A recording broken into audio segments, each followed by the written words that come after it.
Olá, Floripa, olá, Brasil, olá, mundo. Eu estou, Eustáquio Drapatunas, e este é o programa Vida Inteligente. A gente fica sempre com aquela dúvida, né? E muita gente tem certeza, outros não têm certeza. É um grande conflito. Quem somos, de onde viemos, para onde vamos, existe mundo espiritual, não existe. Então, é um grande enigma da humanidade para a grande maioria. Outros já têm consciência plena, já têm suas certezas, enfim. Então, hoje nós vamos falar, sim, sobre a parte espiritual. Claro, para isso eu trago sempre um querido amigo e irmão de quase 30 anos, se não mais do que isso, para a gente falar sobre essas perguntas que você não tem para quem fazer, a não ser para ele. Ou alguém, porque ele encara todas, então não tem enrolation com ele. Ele fala e pronto. É o que ele conhece, e nós vamos aqui dirimir dúvidas. Eu creio que todo mundo vai absorver, vai se deliciar com o que nós vamos conversar. O tema que se apresentou para hoje é atividades extracorpóreas, ou seja, atividades fora do corpo. O que é isso? Já vamos ver já. Deixa eu convidá-lo para entrar para a sala aqui. E aí, Elan, tudo bem com você? Olá, Eustáquio, tudo em paz? Mais uma vez, feliz de estar aqui junto com meu amigo e irmão Eustáquio, com toda a sua audiência, com os nossos amigos e amigas que se vinculam aí à tentativa de se viver de forma inteligente que você promove sempre. Mas cada um fazendo a sua parte. Agora, eu tenho antes da gente entrar nesse tema, eu tenho uma curiosidade. Eu tive um amigo que talvez você tenha conhecido, né, no meio ufológico, principalmente. Você deve ter ou conhecido, participou de evento com ele, e ele já foi embora, né? O Luiz Gonzaga Cortese de Paula. Você conheceu?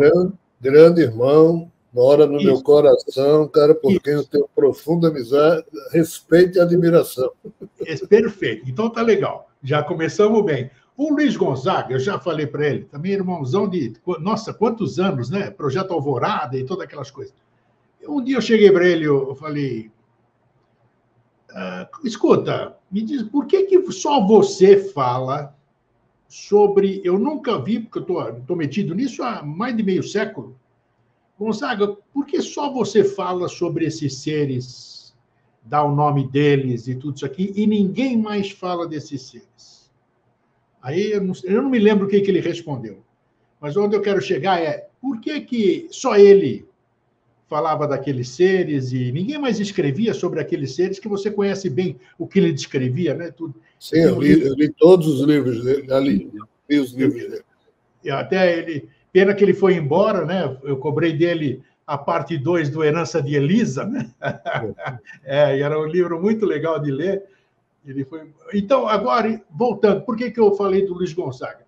Porque você, Rogério de Almeida Freitas, você fala, você aborda o que os outros não abordam. Eu quero saber o porquê, se você puder responder. Tem coisas que só você fala, tem coisas que... E você fala com uma liberdade, assim, como se você tivesse lá, se você tivesse vivenciando, ou se você veio de lá, tudo isso aqui. Aqui você... Como é que você explica isso aí? Eu acho que todo mundo tem essa... A pergunta que eu estou fazendo, essa curiosidade. Por que você... claro, cada um de nós é único, patati patatá, essas coisas que nos falam por aí, mas por que você acessa essa fonte e os outros não acessam? Porque você traz assuntos diversificados. Você traz, tipo, certezas suas, eu vejo que são certezas suas, isso aí não resta a menor dúvida, porque você fala com uma convicção muito grande. Define o Rogério de Almeida Freitas, o Jean Valjean, onde é que ele vai buscar e por que só você? A não ser que você me diga, não sou eu, não, Grego. Tem 512 aí que você não conhece e que falam a mesma coisa que eu, que estou na mesma. Então, vamos lá. Eu sei que é uma pergunta... Não sei, você pode tirar de letra a pergunta, mas acho que você jamais esperaria que eu te perguntasse um negócio desse. Vamos lá. Esse é o pano de fundo, mas, por um lado, que possa parecer enigmático, para quem, entre aspas, observa o que eu tento produzir,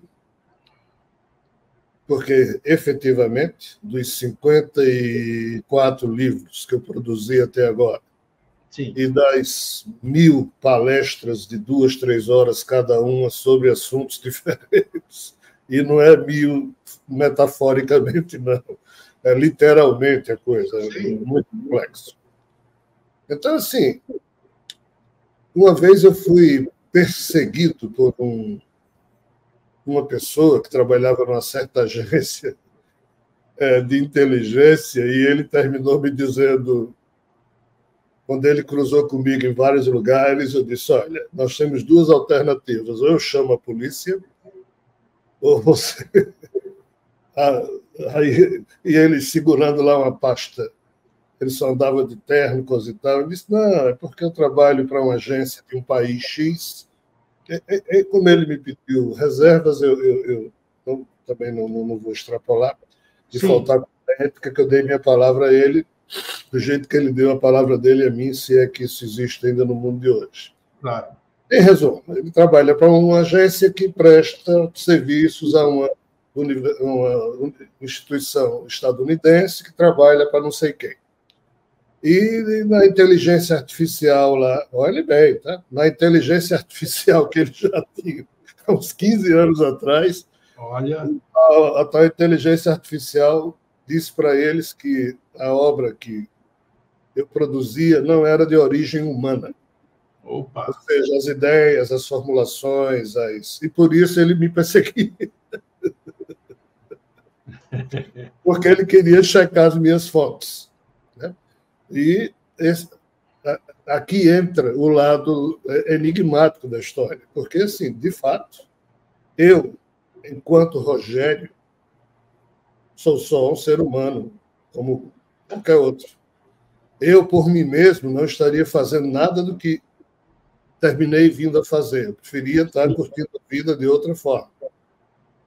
Mas, assim, o espírito que me anima, e aqui é o X da questão, é que tem um envolvimento com uma série de assuntos e uma série de experiências passadas que ele teve na condição humana e em outras condições, é que fez dele um potencial, uma consciência extremamente atuante e que se utiliza de mim, e mais ainda, junto com outros amigos espirituais e outros seres que não são espíritos encarnados. Então, a minha condição humana é a ponta de um iceberg, vamos assim dizer, em cuja estrutura invisível existem várias consciências ou inteligências trabalhando. Essa é a verdade. Se isso pode ser entendido. Não, ficou claro. Tem coisas que a gente não tem condição de explicar. Né? Eu preferia dizer assim, eu sou alguém extremamente isso. Eu não sou. Eu, sim, Rogério, não sou porcaria nenhuma. E nem tenho aspirações, nem pretensão de coisa alguma nesse sentido. Apenas, assim, por que é que eu falo de assuntos que ninguém fala? Vamos voltar à sua pergunta original, que era o caso de Scortetti e de um ou de outro. Né? Realmente, aos meus 27 anos, a primeira vez que eu tive coragem de encarar essa coisa de frente, ou seja, seres de fora falando comigo, no caso eram espíritos desencarnados, depois é que a coisa ficou complicada, eles disseram muito claramente que eu estava atrasado para um trabalho, ou seja, aos 27 anos eu já estava atrasado, imagina, estou com 64 hoje. E que esse trabalho ou eu faria ou ninguém faria. Quando alguém diz esse tipo de coisa para você, a primeira desconfiança que você tem é: quero inflamar meu ego. Isso aqui está virando obsessão. Isso aqui já...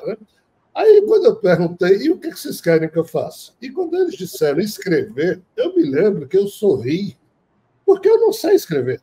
Eu não tenho talento para ser escritor. Sim. Já escrevi 54 livros e mais centenas no meu computador, mas eu não gosto de escrever. É um saco.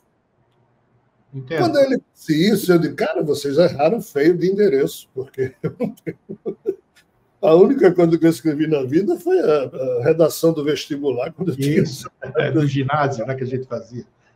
10 anos depois, fora isso, só um outro relatório da Caixa Econômica, que eu trabalhava, era funcionário da Caixa, coisa e tal. Aí, para minha estranha surpresa, esses seres foram me envolvendo e eu comecei a escrever feito um louco. E não é escrita de espírito incorporado em mim, não é psicografia só. Psicografia foi no início. Sabe, hoje em dia não tem mais isso, mas no meu tempo e no seu tem carro velho que precisa empurrar para pegar na segunda. Né? É verdade. Hoje não tem segunda, hoje é tudo do lado. Mas, assim, eu era alguém que precisava ser empurrado e, a partir de um certo ponto, eu iria por mim mesmo. Então, nesses últimos 25 anos, eu estou por mim mesmo escrevendo com o crivo da minha consciência, mas, por trás de mim, existem figuras e se comunicam comigo. Eu vou fazer o quê? Se comunicam. E, de fato, eu fui percebendo aos poucos, porque no início, eu digo, isso é algum processo de obsessão ou de possessão que estão tentando colocar na minha condição humana. Né? Tá. Mas não, eu fui dando tempo para ver se surgiam outras pessoas. Essa coisa do mental, que já vão 8 livros, 8 módulos, de 8 horas cada. O mental, eu jamais pensei em dar curso ou escrever livros sobre isso, porque era só um yoga que eu criei para mim mesmo.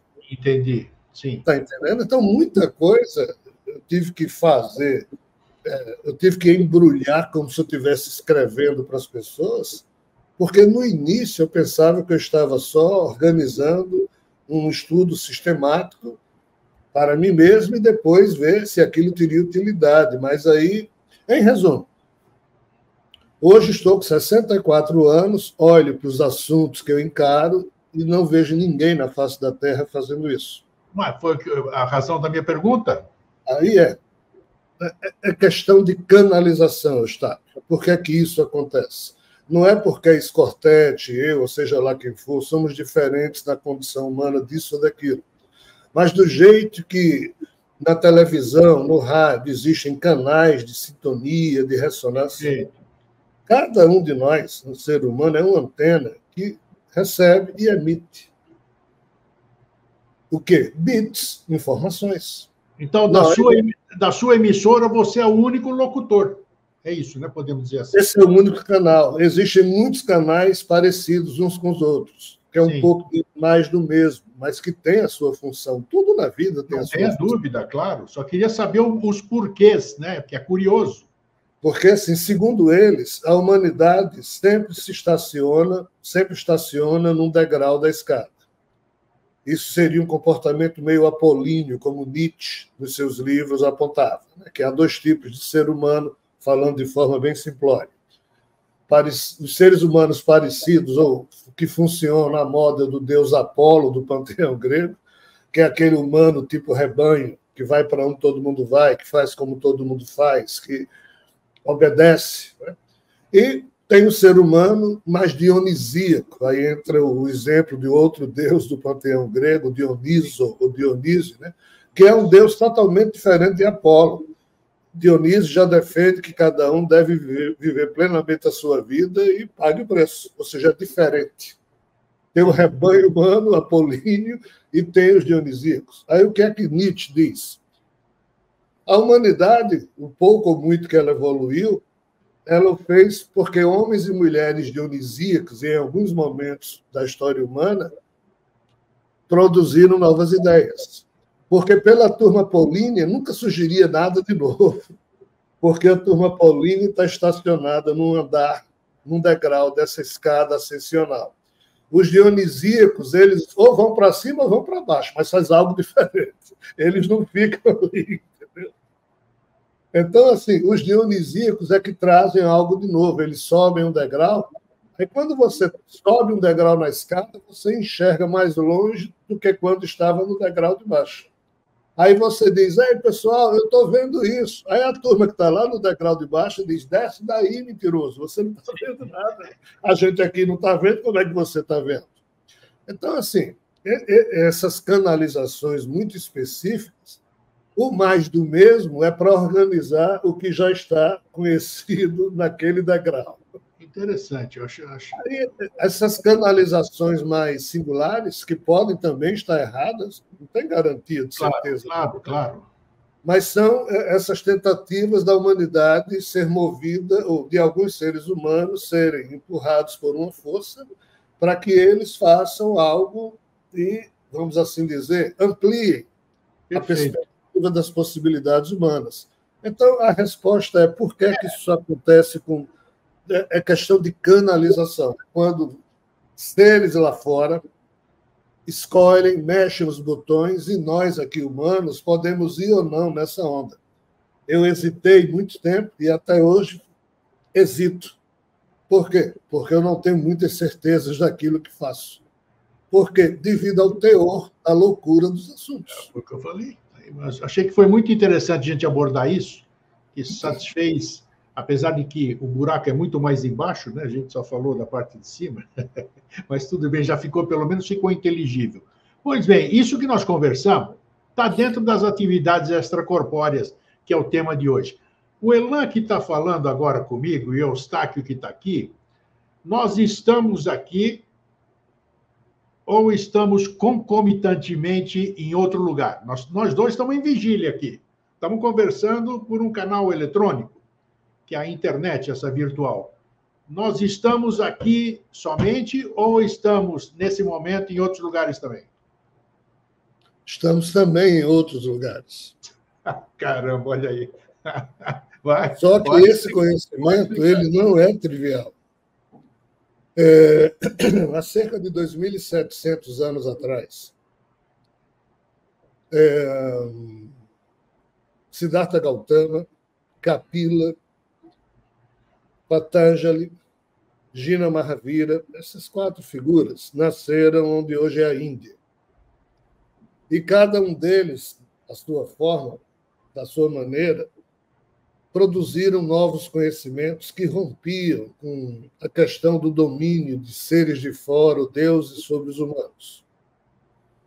E Kapila produziu o Sankhya, onde ele falava sobre as ignorâncias que nos cegam, os tipos de ignorância. E tem uma chamada Vatireka, em sânscrito, que diz ou que mostra o tipo de ignorância que nós, humanos, temos, que nos impedem de ver o além das fronteiras da ilusão que Maya, entre aspas, causa. Maya é uma outra expressão sânscrita. Sim.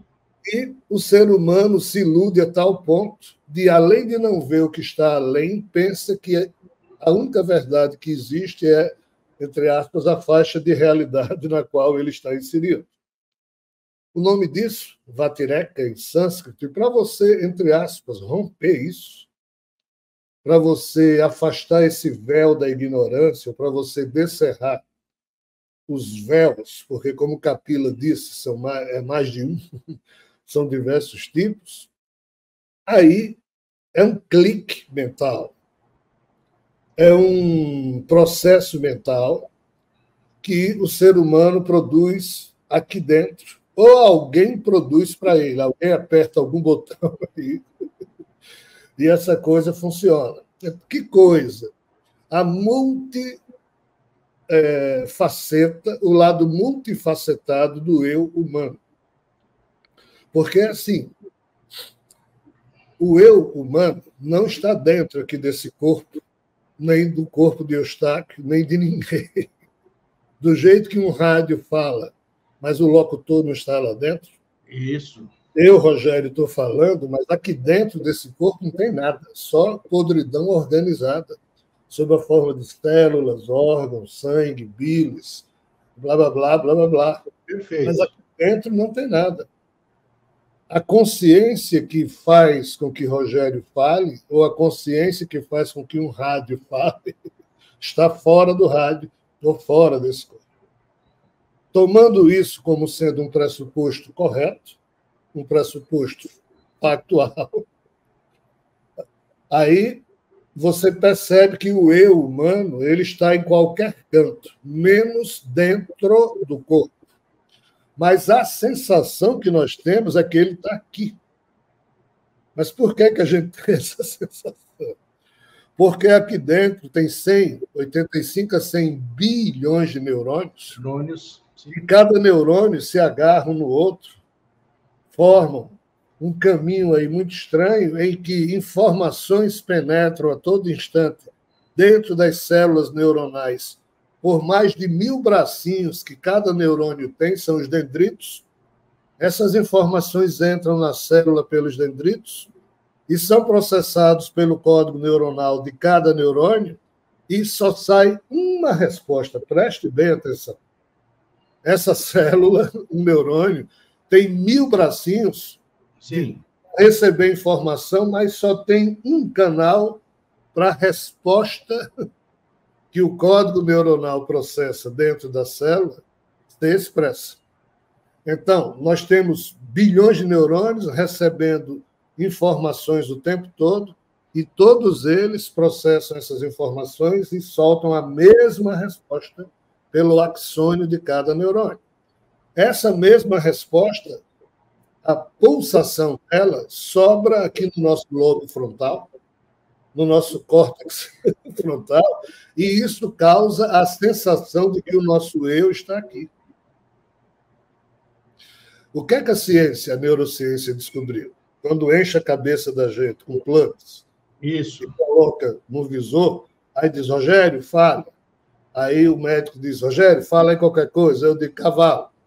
Aí ele disse, antes de você falar, seu cérebro se acendeu. Fala aí de novo. Eu digo, diz, ó, então, se seu cérebro acende 0,5 segundos antes de você falar, tudo que você fala é porque seu cérebro já mandou. Aí você pergunta, e por que meu cérebro se acende? Ah, porque recebe informações da vida via os dendritos neuronais. Então, assim, seja lá o que a gente chama de consciência, ela não está aqui dentro, ela está lá fora. Quem criou o corpo humano criou para controlar de fora, do jeito que se controla um rádio na televisão, de fora. Então, o eu da gente não está aqui. Ele está hospedado no nosso cérebro. Mas se você rompe as ignorâncias, notadamente a vatireca, esse véu se desfaz e você percebe a verdade. Qual é a verdade? É que o eu humano não é só esse tipo de eu que nós vemos na humanidade se movimentar e a gente pensa que é isso que está à vista. Jesus falava, perceba o que está à vista, que o oculto lhe será evidente. Há algo oculto por trás do eu humano. Mas só se percebe isso quando esses véus de certos tipos de ignorância, que, infelizmente, nas outras linguagens do mundo, mesmo a portuguesa, que é extremamente rica, mas a gente tem só uma palavra, ignorância, para definir tudo. No sânscrito, há dezenas de palavras que definem os tipos de ignorância que existem na condição humana. Então, superado algumas dessas ignorâncias, aí você, entre aspas, percebe objetivamente que o eu humano está em vários lugares, ou pode estar em vários lugares, por uma questão bem simples.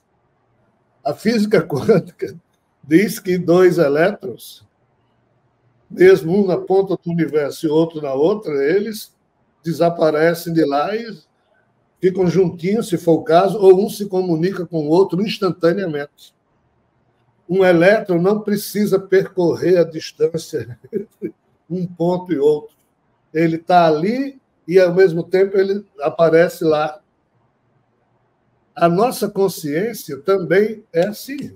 Você pensa que no cavalo, ao mesmo tempo, pensa em Jesus. Você pensa num bode, ao mesmo tempo, você pensa no homem. Ou seja, a nossa consciência ela não percorre um caminho entre 2 pensamentos. Ela simplesmente pensa uma coisa e pensa outra. O que implica dizer que, como o nosso eu é o resultado da expressão mental do que a consciência pulsa, o eu da gente também não precisa percorrer entre aspas, a distância entre dois pontos. O meu corpo precisa, o seu também, porque a gente está dentro de uma matrix em que aqui as leis de Newton valem, mas no mundo quântico, aonde o nosso eu também existe, esse é o problema. O eu da gente não existe só na manifestação do corpo. Ele existe também antes, ou no estágio anterior ao que se passa aqui. Só que tem um véu de ignorância no meio e a humanidade é refém, é cativa desse truque. Agora, você está falando, nós estamos falando nós aqui, humanos, né, estando encarnados, cheios de carne, vamos dizer. A partir do momento, vamos dormir ou entrei em estado alterado de consciência, vamos usar uma terminologia qualquer. Quando eu consigo me livrar dessa densidade do corpo, eu amplio a minha capacidade de percepção e de locomoção ou não? Se você estiver limpo de fórmulas mentais complicadas. Aí é difícil. Aí sim. Se você não estiver limpo, a sujeira, a infecção, a poluição dessas fórmulas mentais, desses arquivos, irão obstacular, de alguma forma, ou a sua impressão ou a sua percepção do mais além. Entendeu? Aí você não interage. O que me espanta um pouco, escutando muita gente falando sobre desdobramento aqui na Terra, sim, é a despreocupação com a condição moral, emocional e consciencial dessas pessoas e, ao mesmo tempo, a capacidade de desdobramento que elas afirmam ter. Como eu não posso julgar nem medir ninguém, eu mal consigo medir a mim mesmo, então eu não posso ser juiz de coisa alguma e nem aqui estou tendo essa pretensão. Apenas estou fazendo o comentário de que, para que o eu seja multifacetado, o eu humano, né, e possa, seja esse corpo dormindo, seja esse corpo acordado, o nosso eu, ter vivências outras que não estão ancoradas na experiência direta nesse corpo, mas cuja memória dessas experiências depois virão para cá, já que o eu está hospedado aqui enquanto isso aqui existir, enquanto esse corpo estiver vivo. Sim. Então, o que se guarda aqui no conectoma humano, e o que é o conectoma humano? É o resumo dos arquivos sinápticos que a gente tem, desculpe a redundância. Se esses arquivos são sujos, se eu tenho protocolos mentais sujos, se meus algoritmos são doentios no campo do psiquismo afetado, essas memórias não fluem. E, realmente, eu fico espantado como as pessoas descrevem uma série de coisas despreocupados de ressaltar essa perspectiva. A apometria, que muita gente utiliza como sendo... Sim. Eu fico observando com todo o carinho e respeito que posso, mas, assim, eu fico meio de bobeira no sentido de sem entender como é que figuras que em 5 minutos de conversa você já percebe algum desequilíbrio psíquico, alguma coisa complicada, alguma desritmia vibratória, algum tipo de coisa esquisita, né? E essas pessoas... E, assim, deve existir alguma explicação para isso ou é uma viagem na maionese do pior tipo, porque é uma ilusão dentro de uma ilusão. Então, assim, mas não há como se medir isso. Só se conhece uma árvore pelos frutos que ela produz. Então, assim, é a vida que vai mostrando. Eu acho legal quando você fala, porque você não fala para agradar, né? E você não diz...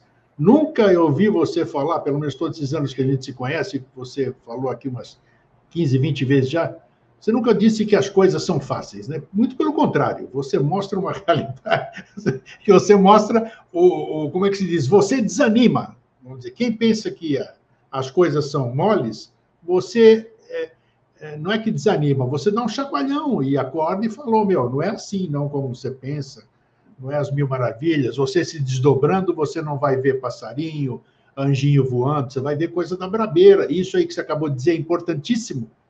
Dependendo do que eu sou aqui e eu sou desdobrado, eu sou em qualquer lugar. Então, eu levo essas tranqueiras para tudo quanto é lugar. Né? Isso é importante, é muito bom as pessoas saberem, né? Para poder, sei lá. Agora, você acabou de dizer, esse lixo que a gente traz, você já falou em vezes anteriores aqui também, como é que a gente consegue trabalhar isso, vamos dizer, no mundo físico, depois à noite, quando a gente sai, que eu quero falar mais sobre isso, qual é a nossa atividade, né, fora, que a gente já falou, fora visitar os lugares, como conciliar isso? Se eu venho cheio de tranqueira, né? Se eu venho cheio de tranqueira, aqui tem mais tranqueira ainda, porque é provas e expiações, como se fala, a gente vê que a coisa aqui é brava e está brava ainda, nem sei por que nós estamos aqui, não somos flor que se cheire para estar aqui, porque nós estamos passando todo mundo um processo danado. Qual você daria o segredo? Eu sei que você não dá segredo nenhum, mas qual seria o caminho para poder limpar essa coisa aqui, para eu poder dormir à noite, sair, ir para um lugar onde eu possa fazer uso dessa consciência? Isso que você acabou de dizer. Só tem um, não existem dois. E os mestres lá atrás já falavam disso, é o autoconhecimento e a pacificação da pessoa. Fora isso, não tem. Fora isso é o caminho da fé. Mas o caminho da fé, da crença religiosa, hoje em dia faz com que as pessoas peçam a Jesus para Jesus protegê-la na hora em que vai roubar um banco. É verdade, é mesmo. Então, assim, mas isso é indigno da parte da pessoa, acionar o nome de Jesus ou de Deus para que eles se tornem mordomos dos nossos caprichos, das nossas esquisitices. Então, eu, Rogério, no meu tamanho, a primeira coisa que eu fiz na minha vida, na tentativa de me ver digno diante de mim mesmo, foi tentar me livrar dos meus maus, entre aspas, pendores, dos traços do meu temperamento psíquico, que nem eu gostava. O nome disso é autoconhecimento. É quando você olha para você mesmo e diz, putz, o que é que diabos existe em mim que eu não gosto? Não é nem os outros. Sou eu mesmo. E na hora que você começa a mergulhar em si mesmo e começa a procurar se pacificar, que é na hora que você traz, né, frente à sua consciência, traços feios de você mesmo, e nessa hora você começa a procurar fazer o mais comezinho dever moral, no sentido de virtude, o ser humano deve praticar, que é o da reforma íntima, como tão acertadamente a doutrina espírita fala, e outras doutrinas. E foi isso que eu fiz, e faço até hoje. Por quê? Porque na hora em que você... não existem fórmulas, mas comigo, e na minha perspectiva, eu acho que existem 3 passos que o ser humano tem que tomar caso ele deseje sair da condição da trivialidade, da animalidade do psiquismo humano, para uma condição um pouquinho superior, no sentido de complexidade, sofisticação e elegância comportamental frente a si mesmo, não é frente aos outros. Primeira coisa, como a gente tem um mundo mental e um mundo emocional agitado, nervoso, ansioso, o primeiro passo é o do ritmo respiratório profundo que um ser humano tem que produzir para ele e, durante o dia, praticar várias vezes isso. Foi isso que eu fiz no trabalho, já que eu não podia fazer yoga em cima de uma montanha, na beira de um lago magnífico, eu fazia isso dentro da Caixa Econômica Federal, trabalhando. Fazia isso no meu dia, dirigindo meu carro, a minha moto. No início eu tinha moto. Parado no sinal, lá estava eu, respirando profundamente, porque no espelho da minha moto tinha uma etiqueta RSP, para me lembrar para eu respirar profundamente. Então, a respiração profunda é diferente dessa respiração. Sim, Nós temos quando não estamos prestando atenção a ela. Então, quem respira assim tem uma sensação de ser totalmente diferente de quem respira. Segura o ar um pouco e a sensação de alguém. Essa é a respiração pranayama, vamos dizer, ou não? Qualquer respiração, pranayama significa exercícios respiratórios. Exercício respiratório. Tá. Então, qualquer prática que você faça movida pela sua vontade termina substituindo no seu corpo essa respiração que acontece involuntariamente quando você não está prestando atenção. E quando você consegue substituir isso, você muda a sua sensação existencial. Você começa a se pacificar. Quando você se pacifica, aí você nota mais facilmente quando você erra, quando você age por impulso. Aí você começa a cobrar de você mesmo a não agir no primeiro impulso. Quando você começa a substituir os comportamentos nervosos por um comportamento mais equilibrado. Nesse ponto, as sanskaras e os vasanas, que são duas expressões sânscritas e não existem em outras línguas, que nós carregamos de vidas passadas e que estão pulsantes no nosso genoma, nesse ponto, esses protocolos deixam de serem automaticamente acionados, porque você não está agindo no primeiro impulso. Nesse ponto, meu irmão Eustáquio, e só nesse ponto, emerge um outro ser humano em você. Ou seja, emerge uma sensação de existir um ser humano no cérebro de Rogério, que é alguém que está no controle de si mesmo, e não alguém que é movido pelas torrentes da correnteza do rio da vida. Sim. Nesse ponto começa o despertar espiritual de cada um de nós. Então, você me perguntou por essas tranqueiras que a gente carrega. São sanskaras, são fórmulas mentais que o espírito que nos anima vem trazendo de várias vidas, e como ele é incompetente na gestão delas, ele precisa criar eus humanos para quem ele repasse essas fórmulas. Aí esse eu humano vai sentir aquele impulso, aquela inquietação. Se esse eu humano apenas repete o impulso que vem nele, quando esse corpo morre, a merda continua do jeito que sempre esteve. Sim. Mas se o ser humano se educa, se autoconhece, se pacifica, ele educa não só a química do seu corpo, como ajuda o espírito que o anima a também se pacificar. Ah, mas eu pensava que era o espírito que me pacificava. Não. Só quando o espírito já é pacificado, ele cria um eu humano pacificado. Mas, normalmente, aqui na Terra só tem maluco. Do outro lado, também maluquinho aqui. Então, é preciso que o eu humano tome a iniciativa do processo.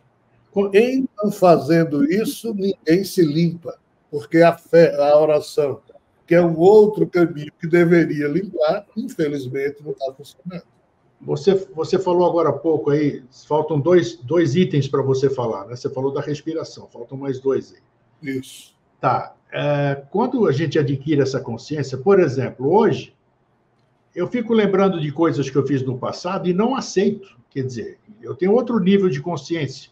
Isso está vindo aflorar para você, transmutar, para você fazer sublimar, digamos assim.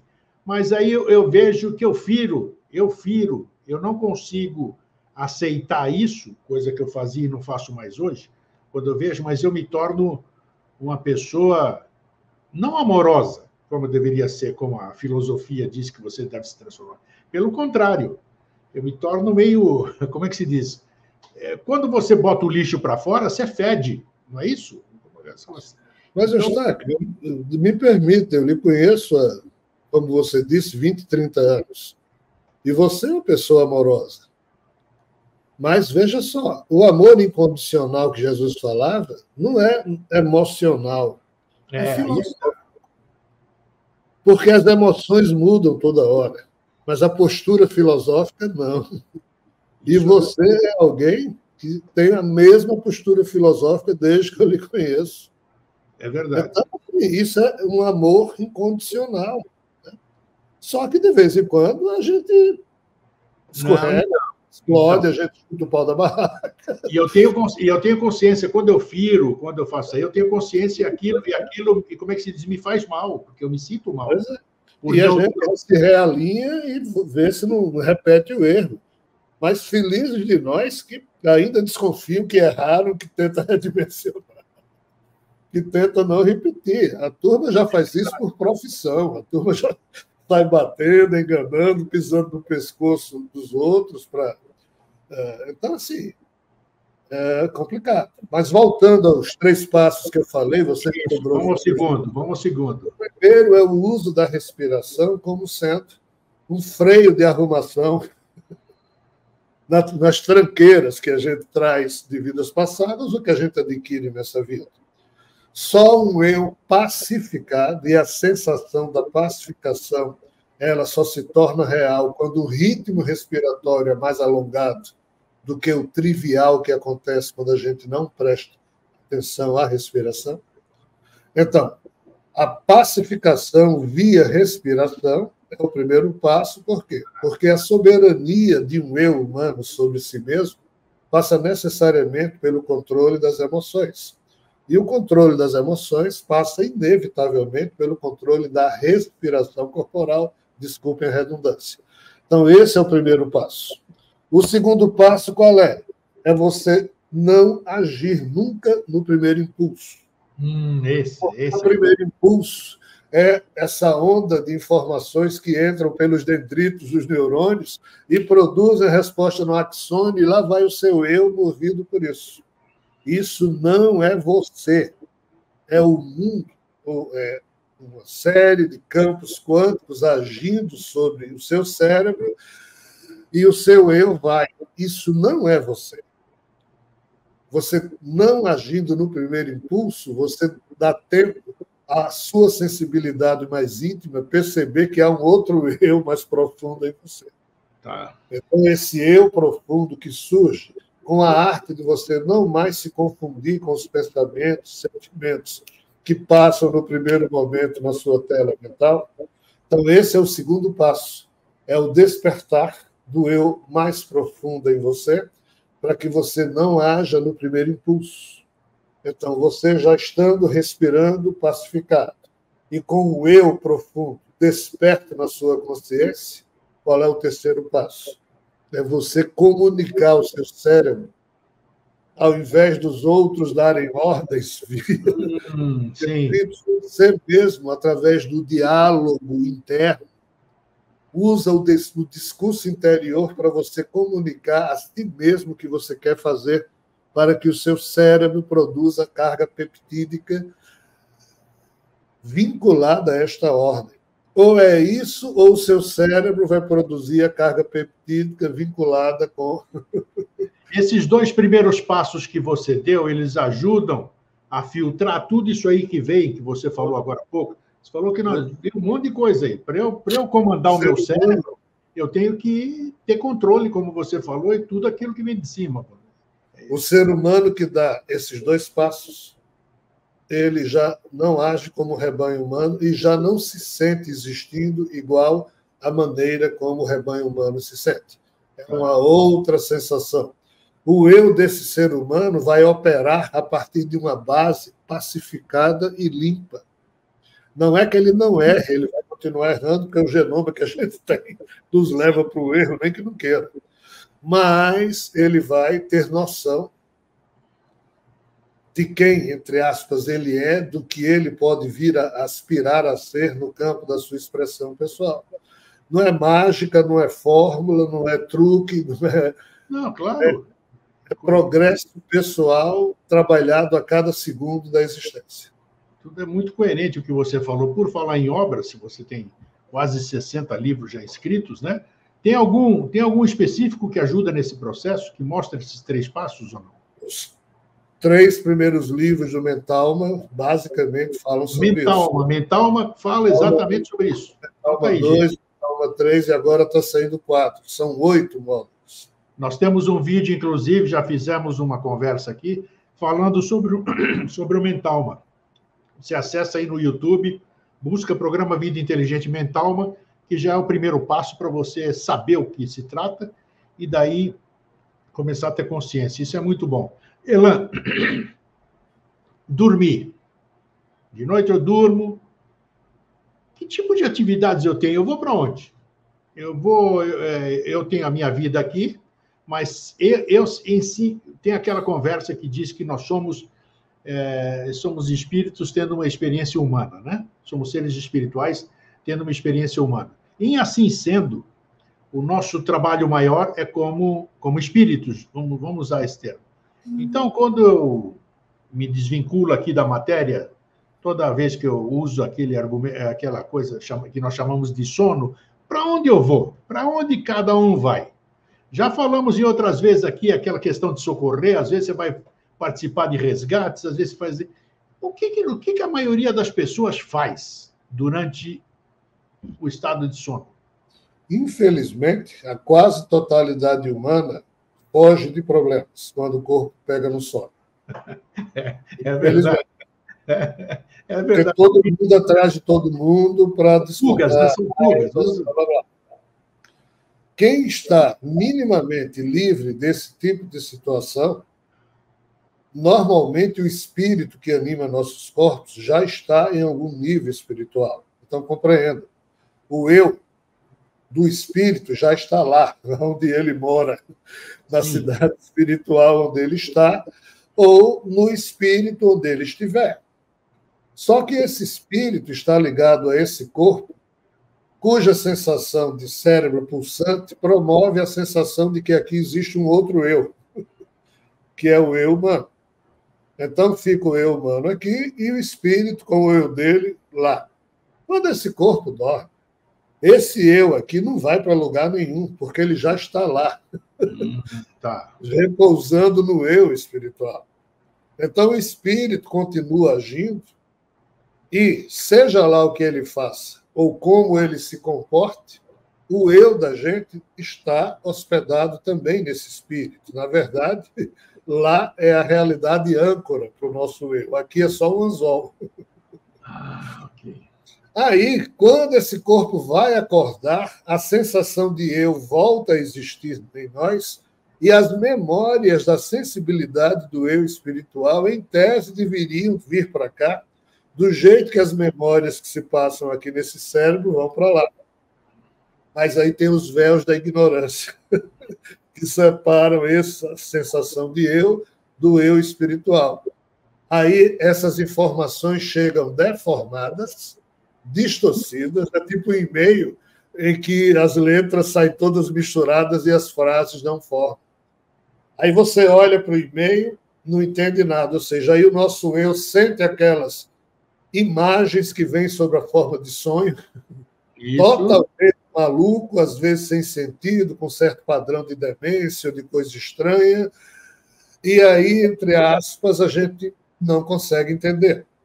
Mas isso aí seriam restos de um filme que a consciência do meu espírito está tentando passar para a sensação do eu humano e não consegue devido a problemas no canal entre os dois eus. É interessante porque isso aí me faz lembrar uma nave espacial, né? Que você, aquela que vai acopla, né? Se você não fizer o acoplamento perfeito, você vai ficar com impressões errôneas, né? É por aí. E me diz uma coisa agora. Quando muitas pessoas conversam sozinhas, né? Eu sou uma delas hoje. Eu converso comigo. E de louco eu não tenho absolutamente nada. Posso passar em qualquer lugar. E eu, conversando comigo, sei lá quem é amigo, né? Vamos dizer, eu obtenho respostas, já falei sobre isso aqui. Eu bato papo. Isso é factível, vamos dizer? É factível você conversar consigo mesmo? Consigo é entre aspas, né? Como é que é esse processo? Na minha visão, é a atitude mais sã que nós podemos ter, apesar de estranha.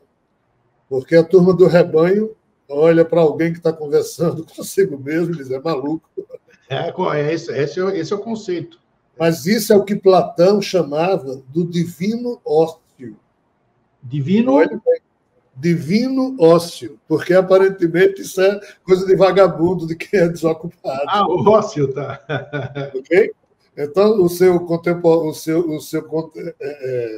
conterrâneo, Platão, dizia que isso é a arte do divino ócio, e é o tal do discurso interior que eu falei aqui, que é o terceiro passo que o ser humano tem que ter, porque assim ele comanda o seu cérebro. Quando o Eustáquio está conversando com Eustáquio, todo mundo que está tentando invadir a mente de Eustáquio, nessa hora não pode fazer nada, porque o cérebro da cabeça de Eustáquio está escutando a voz interior de Eustáquio, ou a própria voz, expressa oralmente.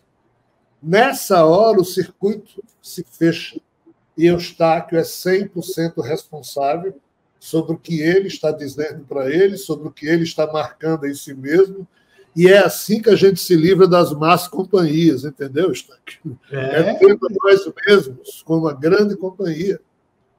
A solidão é o grande laboratório da alma. Nossa, a gente tem que começar a desenvolver a conversa com nós mesmos, feliz de quem faz isso. Então, assim, lembre-se, você deve ter aprendido isso com o seu mestre Platão, porque essa é a arte do divino ócio. Só mestres espirituais têm esse hábito, essa mania. Então, você deve ter algum diploma aí guardado em alguma gaveta. Deve ter alguma coisinha, isso é muito bom. Eu gosto muito de conversar comigo, porque eu me ouço, né? Eu levo... A gente fala com o espírito que nos anima.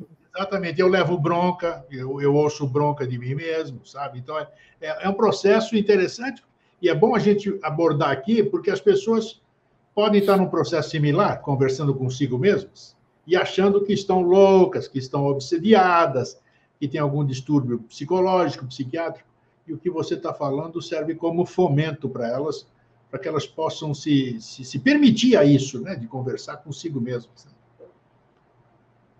Tá, e outra questão, vamos dizer, qual é o caminho nos dias que nós estamos vivendo aqui, como você falou, agora há pouco, muito importante também, quando a gente dorme, a gente leva tudo que não devia levar para essa noite, para esse deslocamento aqui. Nesses tempos que se potencializam com essa violência, com esse desânimo, com essas tecnologias que desumanizaram as pessoas, né? O que você recomenda? Qual é o comportamento hoje para eu ter condição de respirar? Ou vontade de respirar, vamos dizer. Eu quero respirar que nem o Elan, dirigindo a moto, ou dentro do carro, ou fazendo isso aqui e tal. Eu preciso ter uma certa motivação, eu preciso ter uma certa, como é que se diz? Não está restrito a todos esses problemas que eu tenho. Eu tenho que ter uma oportunidade de fazer isso. Como enfrentar o mundo que nós estamos enfrentando, Elan? É fim de ciclo, patati patatá, sei lá como. Olha, basicamente existem os dois caminhos que a gente falou para nortear um ser humano, ou seja, para funcionar como sendo luzes que sinalizam para esse ser humano o que ele pode e deve fazer. Um é a fé religiosa, em que você transfere para a sua crença no modelo de Deus que existe no seu coração essa responsabilidade dele lhe guiar. Isso não tem funcionado, porque o mundo inteiro se tornou maluco na gestão da sua fé religiosa, mata-se em nome de Deus, mente-se em nome de Deus, manipula-se sensibilidade em nome de Deus, de Jesus, de Maomé, de Buda e por aí vai, mas esse é um caminho. E o outro é o caminho da fé, entre aspas, mas como profissão de fé filosófica. É uma questão de convicção.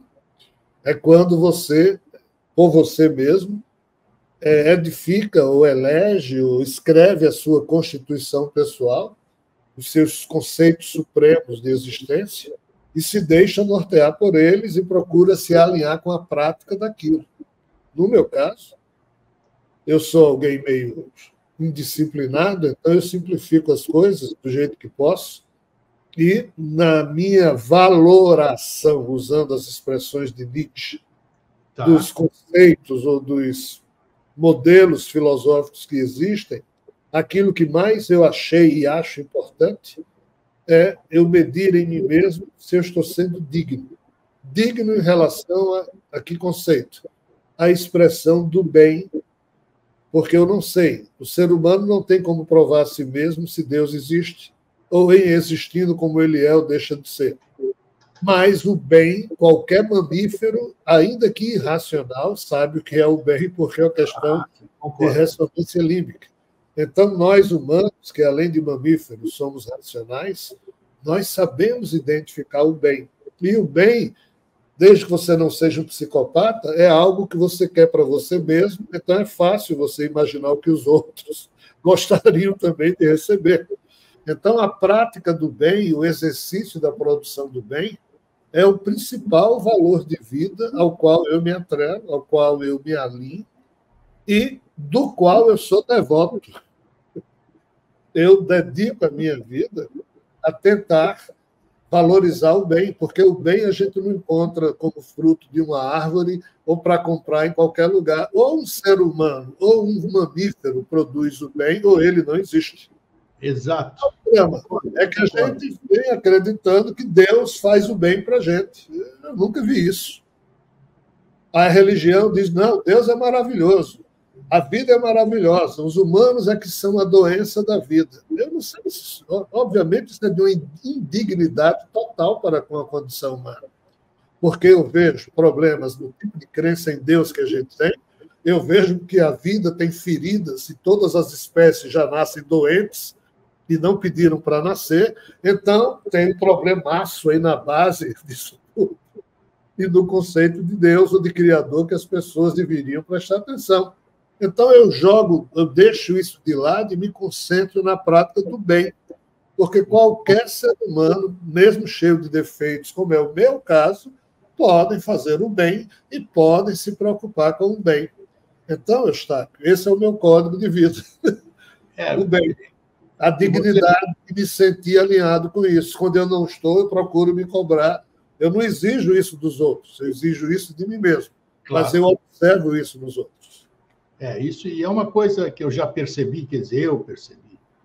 É uma coisa que vem com a gente, é como você tem uma etiqueta, sei lá, isso aí tá dentro de si.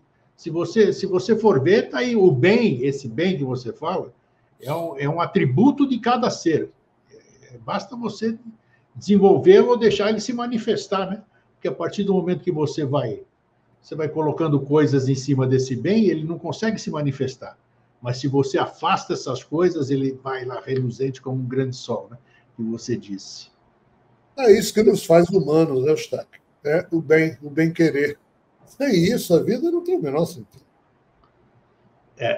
Então é isso. Vamos levar a vida com fé, com esperança. O que a gente falou aqui hoje, né? Acreditar primeiro em nós próprios, né?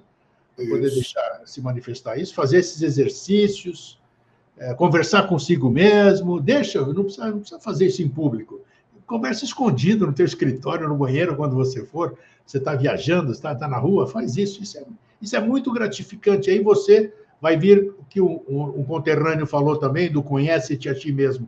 A partir do momento que a gente conhece assim a nós próprios, já estamos com meio caminho andado, né?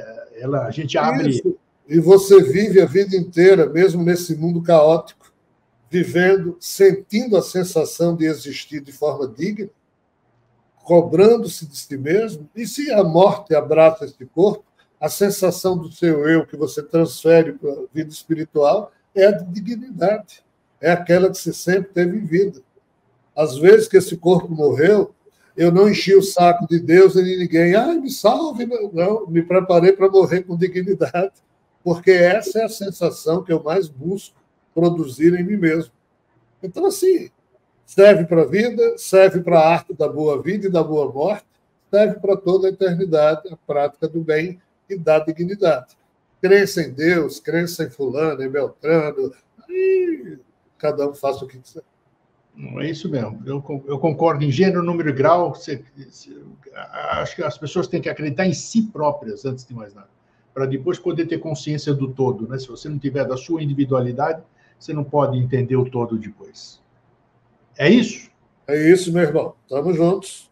Então, falou, Elan.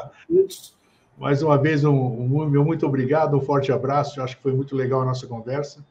Dá para a gente pensar. Mentalma, não se esqueçam, pessoal, Mentalma, tudo junto, uma palavra só.